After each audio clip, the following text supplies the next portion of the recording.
Good evening and welcome to Doctors on Call. I'm Dr. Mary Owen, faculty member within the Department of Family Medicine and Behavioral Health and director of the Center for American Indian and Minority Health at the University of Minnesota Medical School. I'm also a family physician for the Fond du Lac Band of Lake Superior, Chippewa, and I'm your host for our program tonight on lower GI problems. The success of this program is very dependent on you, the viewer, so please call in your questions or email them to ask@wdse.org. The telephone numbers can be found at the bottom of your screen. Our panelists this evening include Dr. Robert Erickson, a gastroenterologist with Essentia Health, and Dr. Stephanie Judd-Irwin, a gastroenterologist with Luke's Gastro-Enterology Associates. Our medical students answering the phones tonight are Sophie Brow of Fairmont, Minnesota, Luke Lemire from Deerwood, Minnesota, and Anna Shu of New Ulm, Minnesota. And now on to tonight's program on lower GI problems. Thank you both for being here. It's my pleasure. Thank you. Thank you for having us. Just to start out, basic question, what's the difference between upper GI and lower GI? Well, the lower GI generally begins where the small intestine inserts into the colon, and it's generally regarded as the large intestine or colon. Okay, good. I hope that was clear to everybody. So we're only working on lower GI questions tonight. So when you call in or send us messages remember that it's lower GI. So Dr. Irwin, how do you distinguish irritable bowel syndrome from other GI disorders and symptoms? That's a great question, and one we often see in our clinic.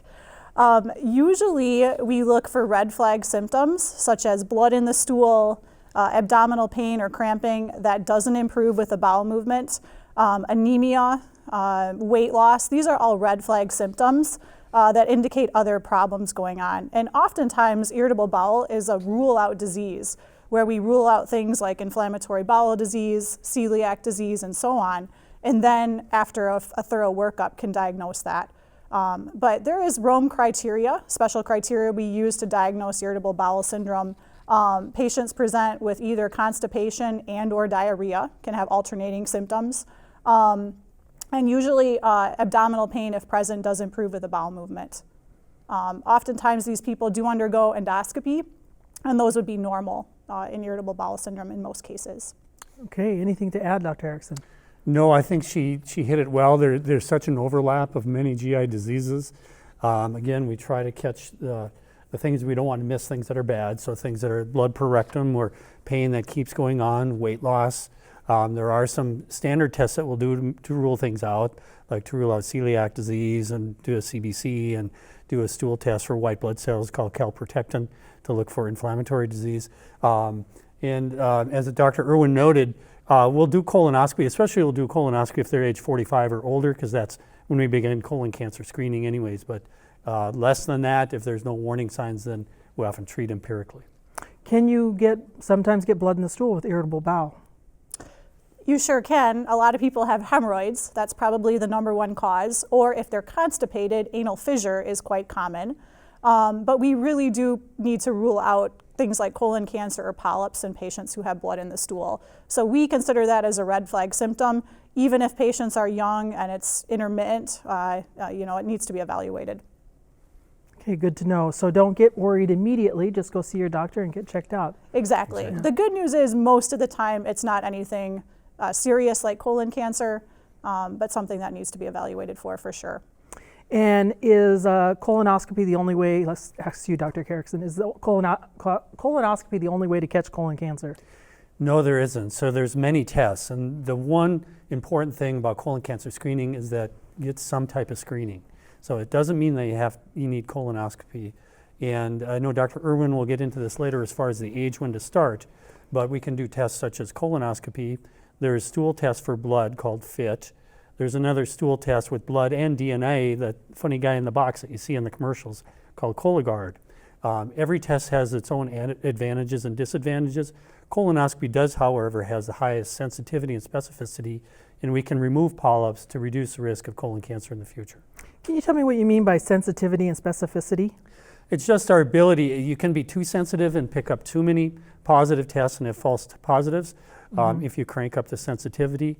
Specificity is finding the cancer, but you want a balance between the two of sensitivity and specificity. Thank you for that. Anything to add, Dr. Irwin? Nope, I think Dr. Erickson covered it, but I would just encourage patients to get a form of colon cancer screening and talk with their doctor, because the best test is the test that gets done, whether that's a colonoscopy or a stool-based test that Dr. Erickson mentioned. Now, I think you mentioned 50 as the age to start. I believe you did, Dr. Erickson. As we were talking before the show, the guidelines have changed, so it's 45 now. Okay. That's what the USPSTF has declared, that's United States Preventative Task Force. Some insurance companies don't cover at 45, but it's that group from 50 to 45 between 2007 and 2017 that 2% per year increased risk of colon cancer. The other age groups higher than that actually decreased by 3%. So it's the one age group where it's increasing, and I'm sure, Dr. Irwin, you've seen some patients in that age group. So that's why if you are of that age group, even in the 40s, and you have some blood per rectum, to at least bring it up to your primary care physician to get it worked up. Not everybody knows this, but some populations as well. For instance, I'm Alaska Native, and we start screening at age 40 for our population. So, yeah, and African Americans too have the higher risk too. Okay. Yeah, so ask your doctor about it. So one of our callers wants to know, when's the age that you stop screening for colonoscopy? That's a great question too. So typically age 75 has been the standard age group, but it's now individualized. So if you're, let's say, age 80 and are really healthy without many medical problems, on an individual basis, if you have a 10-year plus life expectancy, you could undergo colonoscopy or a form of colorectal cancer screening. Likewise, if you have polyps, there's no age cutoff that we stop screening, but again, would be an individual basis. If you have a lot of medical comorbidities, your doctor may say, look, it's probably not worth undergoing procedures for some minor polyps you've had in the future. Anything to add, Dr. Erickson?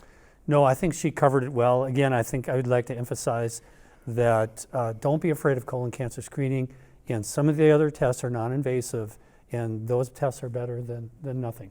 So again, bring it up to your primary care physician, and it's an important part of the primary care physician's job, and when you're in with your specialist too, bring it up also. You mentioned a couple of tests, the Cologuard and FIT tests, and sometimes I have patients who are surprised when they learn they have to still do a colonoscopy afterwards. So can you talk about that a little bit? Yeah, any positive test, any FIT test or any positive Cologuard does warrant a colonoscopy. So that's the discussion that we have with patients before. We could do the stool test, but you may end up doing a colonoscopy anyways. And a lot of patients will say, I just want to be done with it and just do the colonoscopy. Straight to the colonoscopy. So again, there's a lot of disadvantages and advantages to each test.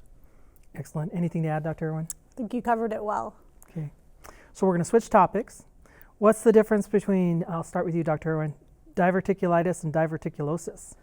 Tough question, and most people get those confused. So diverticulosis are little outpouchings or pockets in the colon. They look almost like Swiss cheese when we do a colonoscopy.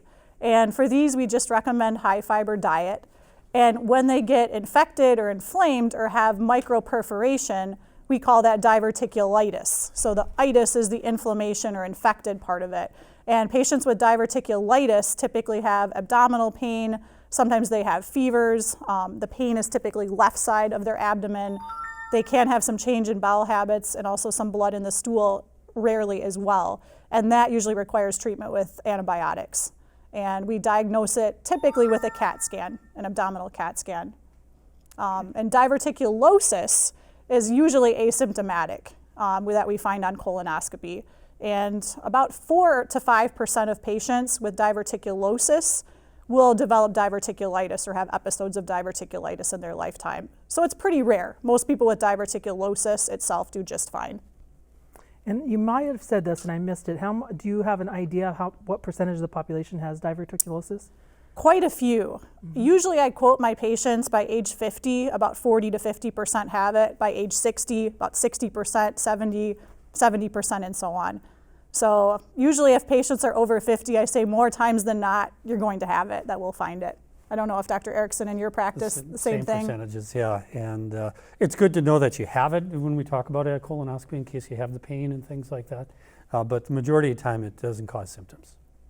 So a patient asked what many of my patients asked, or a caller asked what many ask, is there a special diet? In particular, we used to hear all the time that you couldn't eat seeds and nuts. So, Dr. Erickson? There was actually a study that was performed where it didn't make a difference whether there's complications associated with diverticulosis if you ate nuts or not. So you don't have to take the seeds out of your cucumbers or raspberries anymore. But on the flip side, though, some patients will have problems with like a big bowl of popcorn or nuts. You know, if you have problems with diverticulosis, then stay away from it. Cucumber seeds. I wouldn't have guessed that one. Those are pretty soft little guys. I've had some. Can you, Dr. Irwin, can you define anal fissure? People get confused by that. Sure. So an anal fissure is a small tear at the very edge of the rectum, or what we call the anal verge. And typically this happens due to constipation or straining. So in patients who have a lot of trouble passing a bowel movement, that hard stool can cause a small tear in the rectal area there and cause pain. And a lot of patients describe it as a knife-like feeling when passing a bowel movement. And oftentimes they'll see some blood on the tissue paper or on the stool itself. Typically anal fissures heal within a few days. So by the time patients often get to their doctor, it's gone. It's hard to visualize at that point in time, but a very common thing associated with constipation. And typically we recommend high fiber diet, stool softeners, things like Miralax that can be easily purchased over the counter after discussion with the physician, and something like sitz baths, hot water to kind of soothe the area to treat these. Anything to add, Doctor? Yeah, she described it well. You know, the muscular spasm it's like getting a cut on the end of your finger in the winter here, you know, where you hit it and it keeps opening up. And so there are some creams, diltiazem cream, nitroglycerin cream, and rarely is some Botox sometimes injected into the area to relax that sphincter muscle so the edges can oppose and they can heal up. But it takes a while. It's a chronic problem. It is. And sometimes surgery can be necessary too for these, but thankfully it's pretty rare. So one of the preventative methods or treatments then, like you said, is taking care of constipation. So besides the treatments that are the recommendations that you had, does exercise help at all? It sure does. Exercise, healthy diet, drinking plenty of fluids, all of those measures that are just natural measures could be extremely helpful for patients. So they don't have to reach for things like Miralax or other medications, which are okay too, but if we could avoid those, that's always best. And those dietary, the bad diet like high fat foods, high sugars, low fiber foods also contribute to diverticulosis, I think you mentioned. It can, yes. Yeah. And you know, constipation is sometimes just aging of the gut too. You know, our gut ages just like the rest of our body does. So the motility of the gut changes. So it's not unnatural to become constipated when you get older. And there's things that we can do about it. Yeah, but good to point out so people don't feel guilty or feel like they're doing something wrong. Mm-hmm. Yeah. So back to diverticulitis. If a patient was previously years ago diagnosed with diverticulitis, how long should they stay on the treatment of water and fiber? I would say indefinitely. I mean, that's a good treatment anyway for diverticulosis. And once you've had one episode of diverticulitis, you are at risk of having more. You're at higher risk for that. So I would say indefinitely. Okay. Anything to add? Avoid smoking, and non-steroidal anti-inflammatories like Motrin and Naproxen can contribute. All right. Current treatments for hemorrhoids. That's another great question. So a little bit of the same as the anal fissures that we just discussed, but routine kind of over-the-counter treatments like Preparation H can be helpful. Again, high fiber foods or avoiding constipation, even if you have to take laxatives such as Miralax. Something called sitz baths or hot water bathing increases the blood flow to the rectal area and can help heal hemorrhoids. And then we offer endoscopic procedures as well for patients who don't respond to these conservative measures. So during a colonoscopy, while patients are sedated, we can do a band ligation where we put a small rubber band over the hemorrhoid, and that rubber band falls off in a couple days, and that helps pleat the hemorrhoid up higher in the rectum so that it doesn't cause further irritation. So that's something we commonly do and see. If that isn't effective, or if the hemorrhoids are on the outside or the external ones, which are painful, then those would be referred for a surgery. Okay, anything to add, Dr. Erickson? Hemorrhoids are very common. It's just this venous plexus at the rectum, and again, as we age and we're upright, they tend to fall, and especially during pregnancy when the intra-abdominal pressure is higher. Another thing about aging of the GI tract and not to be embarrassed with, and certainly work with your physician if they're bothersome, and make sure there's nothing else going on, as we mentioned before, if there's some bleeding or things. And another thing that exercise can help. Exercise is good. Exercise and not straining as much as possible. I don't think people often realize that. I was Right. been surprised how many of my patients don't. So if, just a good general question, Dr. Erickson, if I have been having more than one bowel movement per day, is that a problem? That is not a problem. The average, American average is 3 times a week to 3 times a day. Okay. So we have a lot of latitude there to being normal. And so that would be within the normal limits. Okay. Dr. Irwin, why does caffeine make me have to use the bathroom so often? Right. Well, caffeine is a stimulator, so it does stimulate your GI tract to produce diarrhea or looser stools. So some patients do use it as a natural laxative. So it's one of the stimulants, one of the many things that natural remedies we use for constipation. So that is in the normal range. If patients have a little loose stool or feel like they need to have an urge to have a bowel movement shortly after their morning coffee. Okay. Just be aware when you're drinking your coffee. All right. Dr. Erickson, how is my anxiety related to my hyperactive bowels? The bowel has structure. It's a structural organ. It's a tubular organ, the colon. So it has structure, but there's also function. And the way that the GI tract functions is it generally peristaltic waves, and there's 3 different types of peristaltic waves, which we won't get into detail. But the GI tract also is innervated by many nerves and the endocrine system. So it's not an isolated organ in itself. So anxiety in itself produces a lot of extra chemicals in the body, epinephrine and things like that.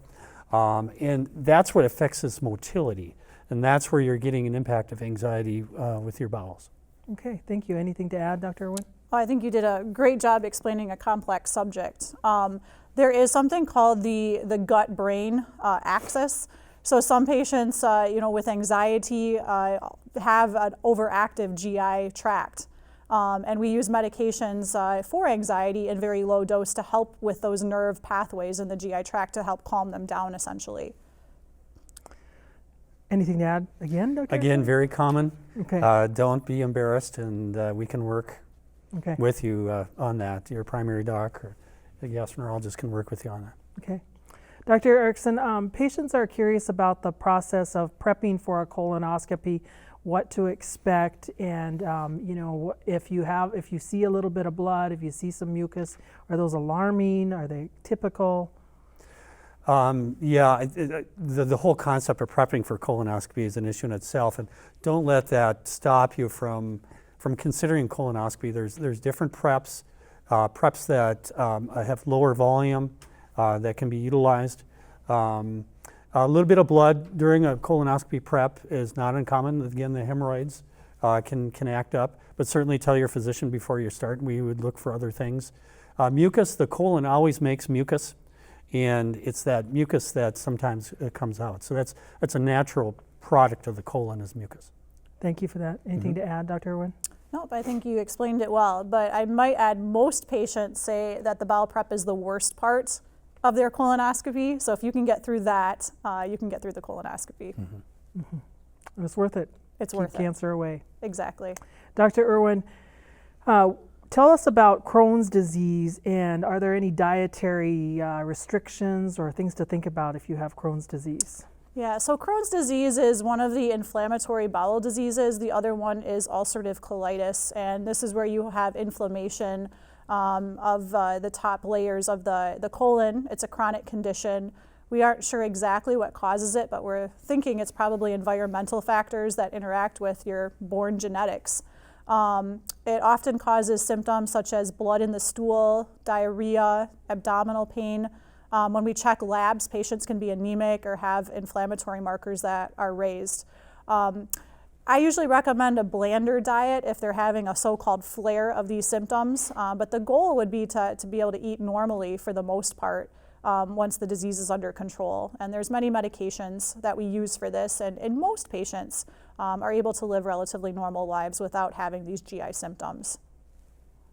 Anything to add, Dr. Erickson? No, I'd like to emphasize that last point is that, working with your gastroenterologist and your primary care doc is to control this disease so the disease is not controlling your life. Exactly.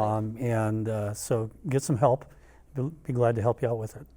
And I think that that's more easily done these days than it has been in the past. So, even if you were diagnosed a long time ago and are afraid to go and see your doctor, go back in and there might be new remedies, new treatments, new things to talk about with your doctor. Definitely new therapeutics out there with fewer side effects, so talk to your gastroenterologist about it and help you out. Dr. Irwin, difference in lower GI issues between men and women? One higher than the other? Not necessarily. We probably see more irritable bowel symptoms in our female patients, but that just might be male patients may not come to light as often. Sometimes we see more hemorrhoidal issues with female patients due to childbirth or pregnancy-related issues, but not necessarily that I can think of in lower GI tracts that one's necessarily more common than the other.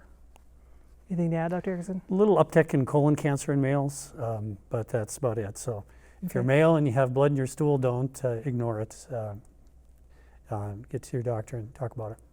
Well, going back to that whole issue of cancer again, this caller asked, if you've had polyps, is the Cologuard stool test okay, or would the colonoscopy be required immediately? Yeah, Cologuard is not FDA approved for patients who have had a history of polyps. So it's patients who do not have a family history of colon cancer or a personal history of polyps.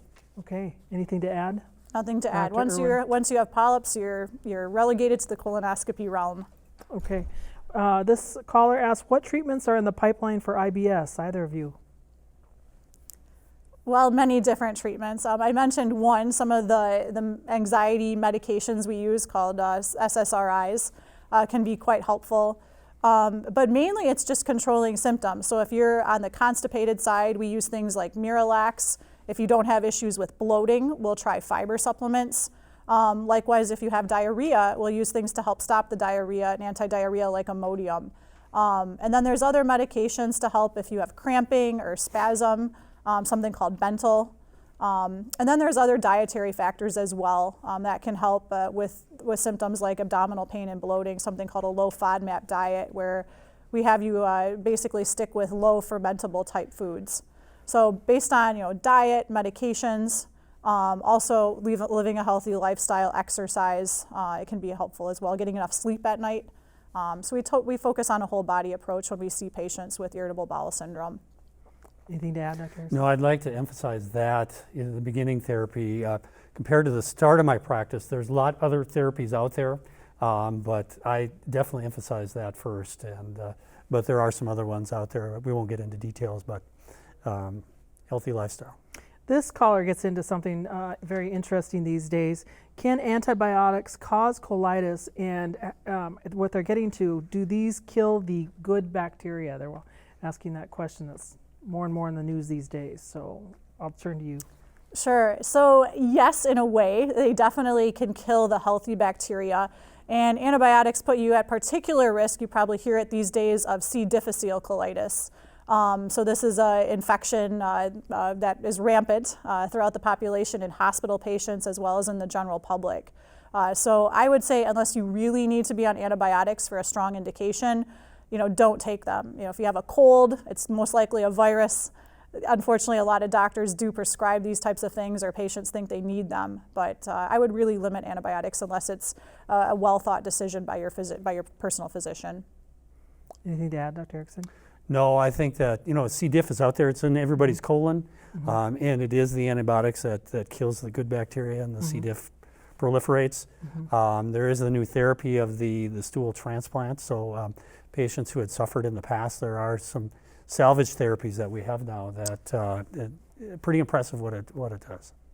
Yeah, this is such an important topic. I have so many patients who don't understand why we continuously say, we don't use those antibiotics unless we absolutely need to. And not just because antibiotic resistance and the colitis, but also for, weight gain, that we know that they can cause a lot of other problems as well. Right, and they change your flora. And some people think that maybe even they develop irritable bowel symptoms after a course of antibiotics because their microbiota are different. So definitely important to really talk with your physician to make sure those antibiotics are warranted in the first place. Excellent. I have one, I think we have time for this question. What are the causes of explosive non-diarrheal bowel movements and how to prevent them, Dr. Erickson? Explosive non-diarrheal bowel movements. Yeah. Usually explosive bowel movements are associated with liquidity. If it was explosive non-diarrheal, it could be a form of irritable bowel. It would take sitting down, talking with your primary care gastroenterologist, potentially getting some labs and talking about all the potential possibilities if it really is hindering your lifestyle. Doctor, either of you, any last closing moments, closing thoughts, last moments? No, I just wish everybody good health and live a healthy lifestyle. Exactly. And March is Colorectal Cancer Awareness Month, and I know Dr. Erickson as well. Please talk to your provider, whether it's with one of us or your primary, to get your colon cancer screening completed. Excellent. Any blood in your stools? Get in there and see your doctor. Excellent. I want to thank our panelists, Dr. Robert Erickson and Dr. Stephanie Judd-Irwin, and our medical student volunteers, Sophie Brau, Luke Lemire, and Anna Shu. Please join psychotherapist Dina Klabow next week for a special program on children's mental health. Thank you for watching, and good night.